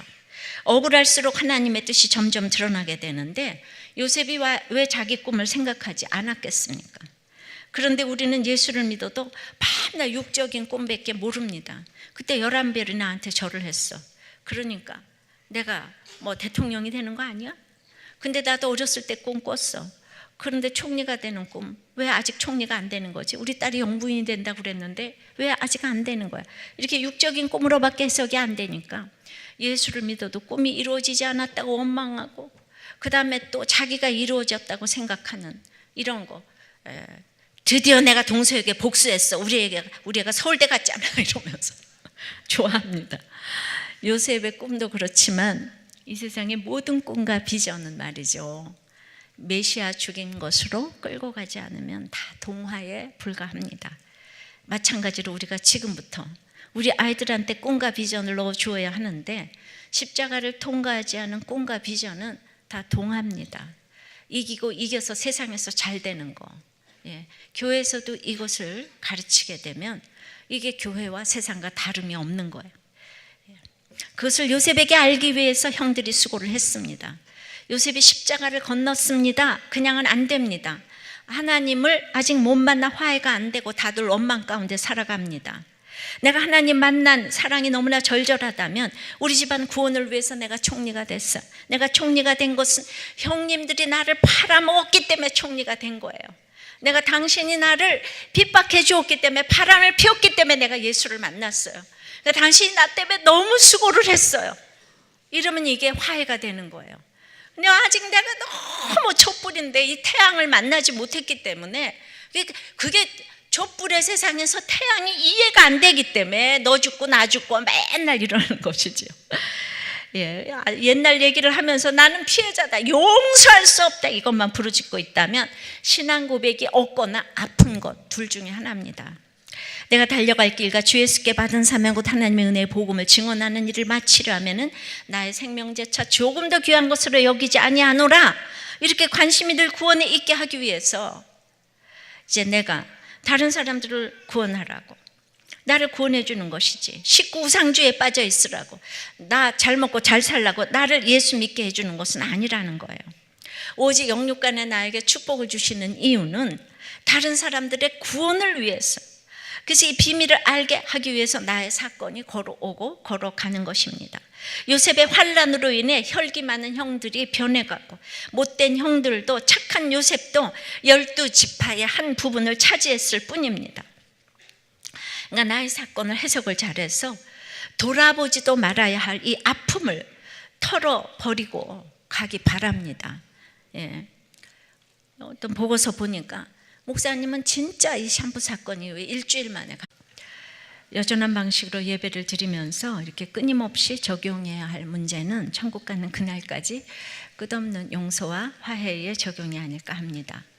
에버렛 워딩턴의 용서와 화해라는 책에 나오는 일화입니다. 이 마르시의 고통은 작은 일로 시작되었는데요, 이제 시내버스가 남편의 차를 들이받았어요. 내 남편은 계속 목에 통증을 느꼈고 결국 의사는 척추골 사이에 손상된 연골을 복원하고자 수술을 권했습니다. 그런데 수술 도중 큰 사고가 났어요. 외과 의사가 그만 척수를 잘라버린 것입니다. 그 뒤로 남편은 11년째 걷지 못하고 있었대요.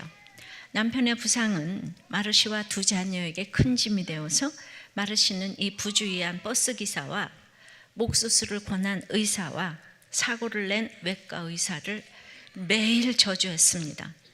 남편을 간호하고 사춘기 두 자녀를 기르자니 일이 끝도 없었고 뱃속은 언제나 더부룩했고 지친 그녀도 병세를 보이며 나이보다 훨씬 늙어 보여서 거의 막 60이 될 정도였습니다. 원한의 독이 마르시의 행복을 빼앗아갔습니다. 그녀는 자기 상태가 나아지기 위해 증오의 대상들을 용서하고 싶었어요. 용서가 건강의 왕도인 것 같았습니다. 즉 용서를 해야지 건강해지는 것이 맞기는 합니다. 그러나 진정한 용서를 하려면 나에게 해를 끼친 사람과 화해를 해야 하는데, 이것은 하나님과 먼저 화해하기 전에는 힘듭니다. 22년간 불신과 원망의 고통 속에서 살았던 요셉의 형제들이 드디어 화해하게 되는 본문이 오늘 나옵니다. 어떻게 화해하게 되는지 보겠습니다. 첫째로 생명 내놓는 사랑 때문입니다. 1절 2절입니다. 요셉이 시종하는 자들 앞에서 그 정을 억제하지 못하여 소리질러 모든 사람을 자기에게서 물러가라 하고 그 형제들에게 자기를 알리니 그때에 그와 함께한 다른 사람이 없었더라.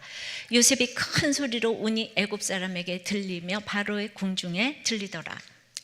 요셉은 형들의 시기로 죽을 뻔했습니다. 애굽의 상인들에게 팔리기까지 하고 여러 고난을 통해 총리가 되었습니다.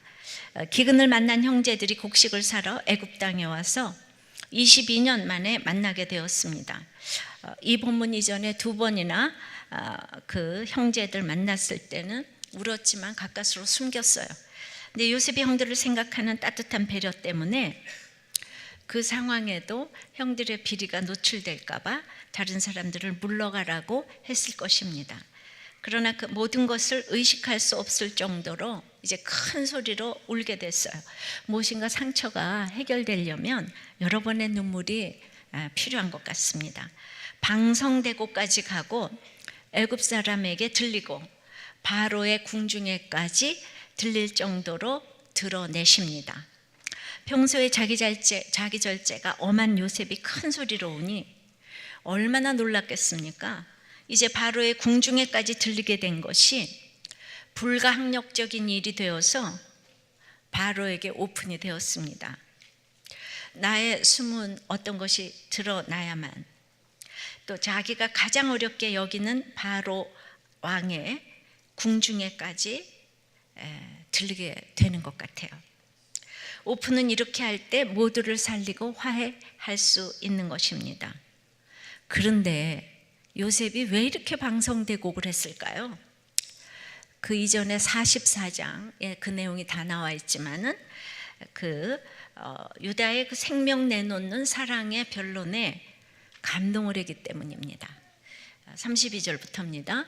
주의 종이 내 아버지에게 아이를 담보하기를 내가 이를 아버지께로 데리고 돌아오지 아니하면 영영이 아버지께 죄짐을 지으리다 하였사오니 이제 주의 종으로 그 아이를 대신하여 머물러 있어 내 주의 종이 되게 하시고 그 아이는 그의 형제들과 함께 올려보내소서.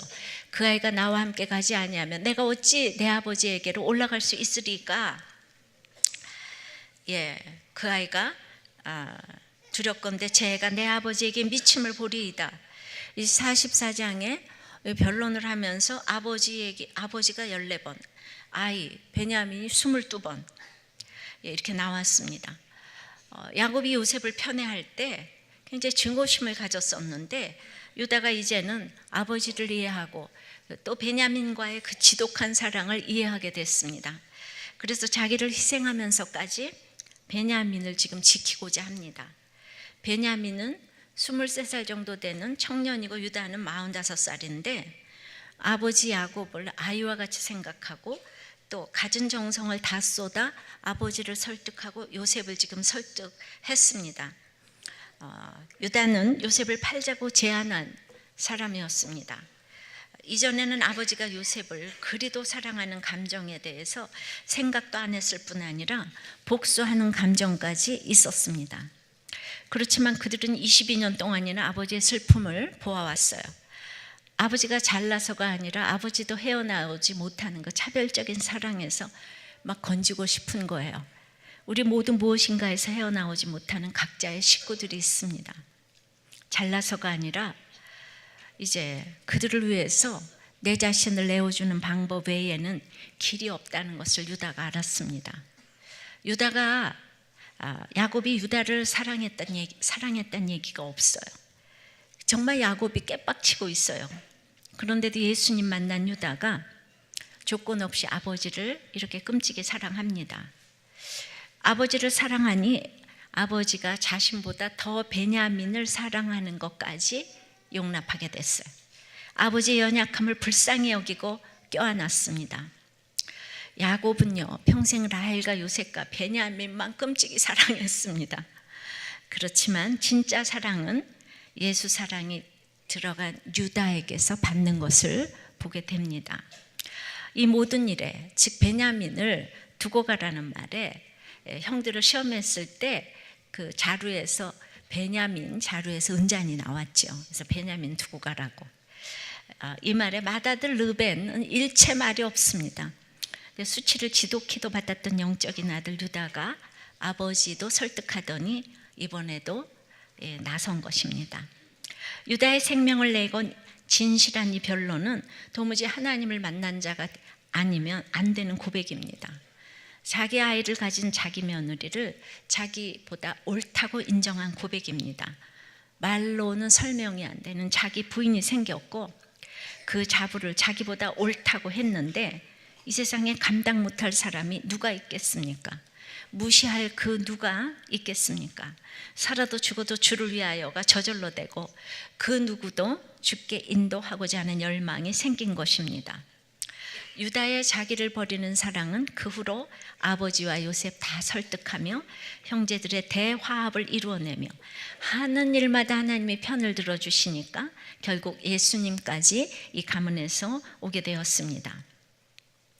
제 남편도 구원받을 만한 공로가 있어서 이렇게 내가 생명 내놓고 기도했을까? 또 나에게는 나를 위해 생명 내놓고 기도해 줄 사람이 있을까? 생각해 봅니다. 근데 야곱은 도리어 차별받은 유다가 생명 내놓고 기도하는 것을 봅니다. 야곱이 잘나서가 아닙니다. 그러니 구원은 정말 하나님이 하시는 일입니다. 많은 사람들이 생명의 주인이신 주님을 만나지 못하는 것은 회개하지 않는 자에게는 당신을 숨기시기 때문입니다. 죄범한 인간은 하나님께서 당신을 보여주셔야만 볼 수 있는데 그것이 바로 회개입니다. 회개하지 않는 사람은 그러므로 말씀이 안 들리는 것이 당연합니다. 성도들 중에는 회개하지 않는 영혼도 많은데 설교 말씀이 모두에게 잘 들린다면 저는 그 도덕 설교가 아닌 이상 그 설교가 참 문제 있는 것 아닌가 합니다. 학벌과 지위 고하를 막론하고 회개하는 자에게는 말씀이 들리게 되어 있습니다. 형들이 회개를 하니까 이제 요셉이 온 것처럼 내가 회개를 하면 주님이 기뻐서 그렇게 눈물을 흘리십니다. 요셉의 신분이 총리가 된 것보다 형들이 회개한 것이 더 큰 기적으로 보입니다. 유다의 이 생명 내놓는 변론은 요셉을 결정적으로 치유했습니다. 요셉은 자기가 믿음이 제일 좋은 줄 알았는데 더 믿음 좋은 사람이 있어서 감싸 안았습니다. 치유란 것은 항상 회개 역사가 일어난 후에 일어납니다. 하나님께서 구하시는 제사는 상한 마음의 제사입니다. 하나님이여 상하고 통회하는 마음을 주께서 멸시치 아니하시리이다. 유다의 이 간절한 회개와 책임지는 사랑으로 진정한 회개를 하게 되었습니다. 유다는 그 은잔이 베냐민 자루에서 발견됐으니까 베냐민만 두고 가라. 지금 이렇게 형들을 시험합니다. 근데 유다는 베냐민을 두고 빠져나갈 좋은 기회가 생겼으나 때려도 안 가고 발로 차도 안 가고 더 나가서 베냐민 대신 죽겠다고 그랬어요. 중보를 했습니다. 이런 것을 사랑이라고 합니다. 이 사랑 때문에 모든 것이 녹아졌습니다. 우리도 책임지는 사랑으로 고백하고 회개하면 하나님이 만나주십니다. 유다의 변호는 결국 요셉의 마음에 커다란 감동을 불러일으켰고 그들을 향한 요셉의 모든 시험을 종결케 하는 종결자가 되었습니다. 이 눈물은 회개의 눈물이고 감사의 눈물이고 사랑의 눈물이고 용서의 눈물입니다. 그들의 허물을 위해서 울고 사랑해서 울고 변하여 새 사람 되어서 울었습니다. 이제는 형들이 하나도 수치스럽지 않고 이제 모두에게 알려줘도 이제는 할 수 없다. 거기까지 갔습니다. 여러분 뭐 때문에 우십니까? 저는 정말 저 때문에 울고 여러분이 변하지 않아서 울고 변화되어서 울고 어떻게 변했지? 그래서 울고 예, 정말 부끄러운 것이 없어졌습니다. 여러분들이 한 사람이라도 변화된다면 바로의 궁에 들리던 말던 수치스러울 것이 없습니다. 그래서 요셉의 본문이 잘 깨달아집니다. 예수님은 실로 불의한 자들을 위해서 십자가에서 돌아가셨습니다. 여러분 착한 사람이 아니고 불의한 사람들인 우리들을 위해서 죽으셨습니다. 성도도 생명 내어놓는 사랑으로 화해자가 돼야 되지 않을까요? 그런데 교회에 온 지, 그것도 우리들 교회에 온 지 오래되는 성도 중에도 참 불의한 성도가 있는 것 같습니다. 지난주 새가족이 왔는데 주차 때문에 경찰에 고소한 불미스러운 그 일 때문에 제가 새가족 세 신자에게 사과를 드렸습니다. 그런데 말이죠, 그 설교를 듣자마자 나가서 우리들 교회 성도들이 주차 때문에 또 싸웠다는 거 아니에요? 그리고 정말 들어줄 수가 없는 육두문자를 쓰면서 또 경찰을 불렀다고 하지 않습니까? 예, 뭐 굉장히 서로 이유가 있겠습니다. 근데 정말 우리들 교회 요새 주차 너무 심각하기 때문에 제가 이 얘기를 자꾸 합니다. 이분이 분노 조절이 좀 안 되는 분이에요. 오래되셨는데. 그래가지고 아버님과 식사 약속을 했는데 30분이나 차 주인이 안 나왔답니다. 정말 이분은 폭발하는 게 당연해요. 그래가지고 혼자서 있는 대로 욕을 하고 있는데 그걸 가다가 어떤 다른 성도가 들었어요. 그래서 그 성도하고 지금 싸움이 났어요. 그리고 차 주인은 왔어요. 그랬는데 식사하고 왔다 그런 거예요. 이렇게 좀 너무 죄송하다 그래야 될 텐데, 그러니까 이제 한번 욕이 시작됐으니까 이제 정말 이 땅에 태어나서 그런 욕이 있다는 걸 다 처음 들었다고 이렇게 합니다. 정말 주차는 십자가라고 생각이 이렇게 됩니다. 정말 근데 아무리 이분이 오래됐어요. 예, 오래됐어요. 하여튼 시작을 그분이 하셨으니까 저는 그분이 이렇게 정말 이분 우리들 교회에 나오지 않아도 된다고 하고 싶어요. 예, 정말 어떻게 주차 설교를 들었는데 나가자마자 그러실 수가 있냐고요. 그러면 안 되겠죠? 예, 너무 속상합니다. 아프니까 청춘이다 그랬는데 아프니까 우리들 교인이다 이렇게 생각을 합니다. 진짜 여러분 그렇게 분노 조절이 안 되는 분들이 꽤 많아요. 근데 그 상황이 되면 또 다 이해가 됩니다.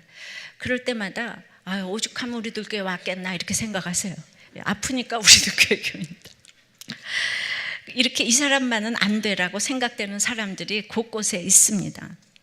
지난 주일만 해도 여전히 도박을 하고 부인을 때리고 주식을 하고 술을 먹고 여자를 만나고 그런 얘기를 들었습니다.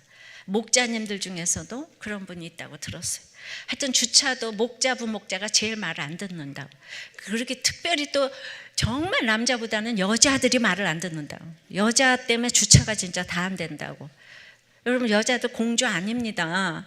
예, 이게 이렇게 심각하게 나오면 이제 정말 다 무장하고 주차 잘 하셔야 되는 거예요. 그래서 이런 얘기를 이제 들었어요. 그런데 그래도 다 오는 게 어디예요, 그죠? 예, 그렇게 옛날서부터 싸움을 하고 분노, 혈기 폭발해도 계속 오십니다. 멀리서 오십니다. 할렐루야. 예. 그렇지만은 형들이 요셉을 팔아먹은 일에 비하면 이건 아무것도 아닙니다, 여러분. 이 주차하다가 욕 좀 한 거 아무것도 아닙니다. 계속 오세요. 예, 걱정하지 말고 오세요.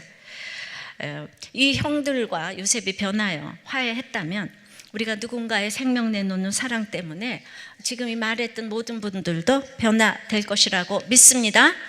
적용해 보십시오. 생명 내놓는 사랑을 받고 감동해서 회개하고 울어본 적이 있습니까? 아니면 그런 사랑으로 누군가를 위해 변론한 적이 있습니까? 두 번째는 내가 가해자일 수 있다는 생각을 해야 합니다. 예, 그 피해자 가해자가 없어요. 자, 그래서 피해자가 화해 열쇠를 가졌다는 거예요. 3절입니다. 요셉이 그 형들에게 이르되 나는 요셉이라 내 아버지께서 아직 살아계시니까 형들이 그 앞에서 놀라서 대답하지 못하더라. 요셉은 형제를 알아보고 있었지만 형들은 총리와 제인의 신분이기 때문에 그 간격을 지금 무엇으로도 메울 수가 없어요. 근데 이제 요셉은 나는 총리가 아니라 11번째 아들로 돌아왔다 이런 뜻도 있지만은 나는 요셉이라 이름에 합당한 행동을 하겠다. 요셉은 부끄러움을 씻으셨다. 또 다시 다른 아들을 내게 더하시기를 원하노라 하는 사실 또 욕심이 들어간 이름이기도 합니다. 그 욕심을 가지치기 위해서 서로 수고를 했습니다. 나는 내 아버지가 내 아들로 호칭하는 바로 그 요셉이다. 내 죄가 내 고난보다 클 때 은혜가 임하는데 요셉은 유다의 사랑을 보고 깨달았을 것입니다. 뭘 깨달았을까요? 자신은 죽어라고 지금 아버지하고 베냐민만 끼고 돌아요. 요셉은요 베냐민밖에 몰라요. 그런데 아버지께 사랑도 받지 못한 유다 형님이 자신을 위해 베냐민을 위해 생명까지 지금 내놓겠다고 하잖아요. 그 사랑이 요셉을 회개시키는 것입니다. 우리의 수준은 날마다 올리시는 하나님이시기에 요셉도 키워가고 메시지도 키워가십니다. 므낫세의 뜻은 요셉의 큰아들 므낫세의 뜻은 잊어버리게 하라는 뜻이에요. 과거 청산의 의미가 있습니다. 둘째 아들은 풍성한 비옥한 땅이라는 뜻으로 에브라임이라고 지었습니다. 즉 요셉이 과거를 넘어서 미래를 향하는 마음이 있을 때 용서가 가능했다는 뜻이기도 하면서 또 요셉도 풍성함을 바라면서 막내 아들에게 관심이 있을 수밖에 사실 없었을 것 같아요. 이것도 생각하고, 그리고 베냐민을 편애하면서 우리 식구끼리 사랑만 받던 자기는 형들의 아픔을 이해하지 못했다는 것을 깨닫게 되었습니다. 평생에 자기는 일평생 피해자잖아요, 요셉은. 그런데 이 유다 형님을 보면서 기가 막힌 거예요. 화해를 하려면 피해자 가해자가 없습니다. 요셉이 처음으로 피해자가 아니고 가해자일 수 있다는 생각을 했을 것이에요. 그러나 여러 가지 불행한 피해와 가해 사건들이 금세 용서되고 봉합되는 것이 아닙니다. 우리가 아무리 피해자 가해자 해도 보면 기근이 오고 먹을 것이 완전 바닥나고 그래야 화해를 할 수 있는 토양이 되는 것을 보게 됩니다. 화해가 얼마나 어려우면 창세기에서 이렇게 많은 지면을 다루겠습니까? 아무리 내가 피해자, 가해자인 걸 알아도 먹을 것이 있고 지위 권세가 있으면 화해가 안 됩니다. 야곱 집도 먹을 것이 없어지기까지 22년 걸렸습니다. 여러분들이 지금 화해했습니까? 아마 먹을 것이 떨어졌을 것입니다. 먹을 것이 떨어져야지 하나님과 화해하고 사람과 화해합니다. 내가 유익이 딱 있으면 절대로 내가 싫은 사람한테 머리 숙이지 않습니다. 그래서 우리는 먹을 것이 없어지라고 기도를 아마 해야 될 것 같아요. 화해를 하려면은 남북 이스라엘도 화해되기까지 둘이 완전히 망하니까 그 에스겔에 그 나중에 화해가 됐어요. 죽어라고 싸우더니 나는 요셉이라, 그러니까 아버지가 살아계시냐고 그러니까 형들이 그냥 너무 놀라서 능히 대답을 못하는 거예요. 왜냐하면 정말 제가 요셉이라면 이건 죽음을 의미하잖아요. 그러니까 이것 때문에 평생 두려움과 죄책감에 사로잡혔던 형들은 일생을 두고 능히 대답하지 못하는 일을 가지고 살았기 때문에 형들의 아픔도 대단한 거예요. 여러분, 이 요셉을 팔아먹고 이제 죽였어, 그죠? 죽인 거나 마찬가지예요. 그러니까 그런 일들을 가지고 이 12명이 입을 다물고 지금 사는 거예요. 11명이. 우리 여기도 먹을 것이 있는 사람들은 죽어도 오픈하지 못하는 일들이 있어요. 그거는 아멘이 아닌데요. 죽어도 용서하지 못한다고 그랬는데 이렇게. 그러니까 이게 문맥을 잘 놓치지 말고 들으시기 바랍니다. 알면서도 안 되는 일이 이렇게 있을 수 있어요.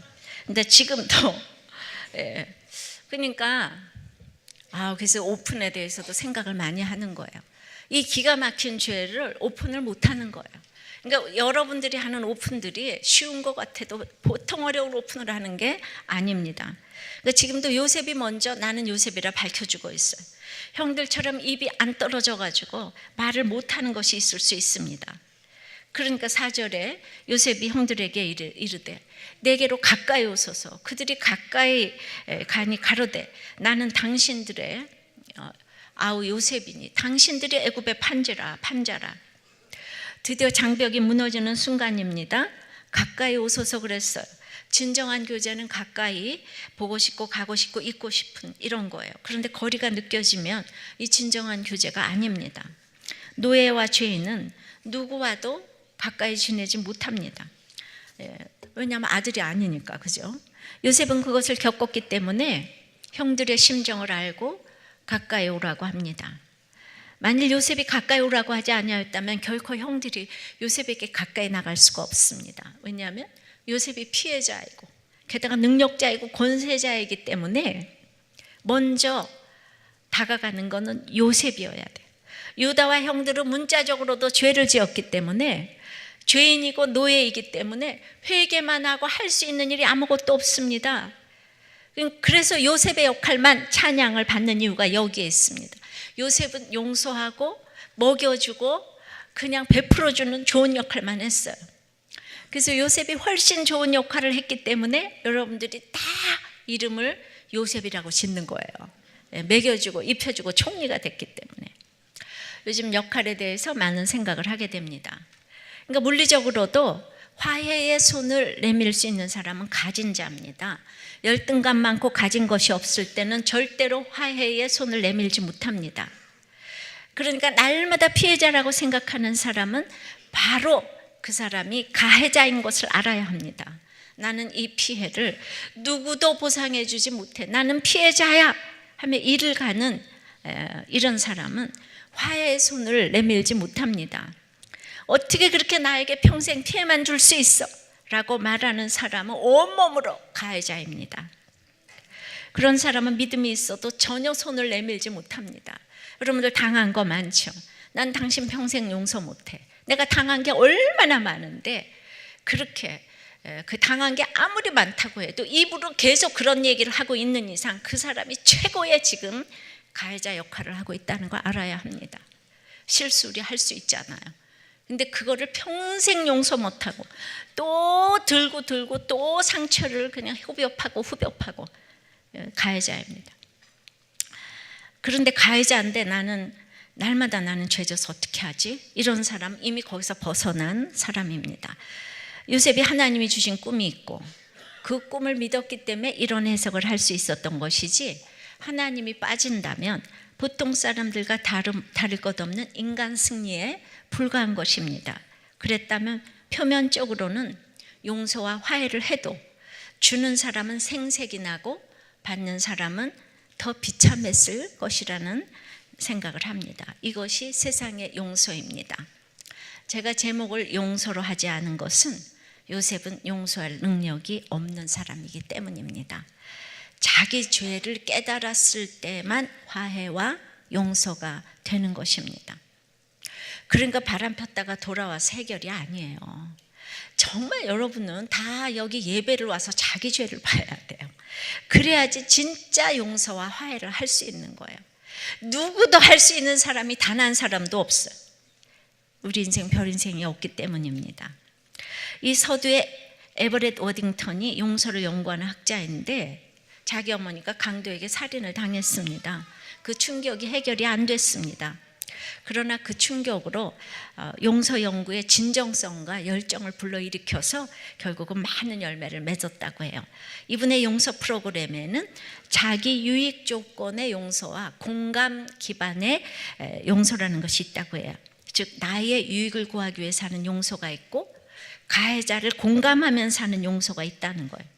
쉽게 말하면 이타적인 용서, 이기적인 용서라고 할 수 있죠. 남편이 바람을 폈는데 나의 유익을 구하기 위해서 하는 용서가 있고, 남편의 입장을 공감하면서 하는 용서, 쉽게 말하면 그거죠. 이기적인 용서보다 그런데 그 이타적으로 용서한 사람들의 지속성이 5배가 높다고 합니다. 그래서 가해자를 축복하기 위한 용서가 자기 유익을 위한 용서보다 용서의 강도도 지속성이 높습니다. 용서는 용서 얻기 위함이 아니고 베풀기 위해서 해야 합니다. 그러니 용서를 얻기 위한 것이 주된 목적이라면 너무나 지극히 조금밖에 얻지를 못합니다. 용서하라면 용서하지 내가 내 건강 뺏게 더 나빠지겠어? 이거는 너무나 오염시키는 용서라는 겁니다.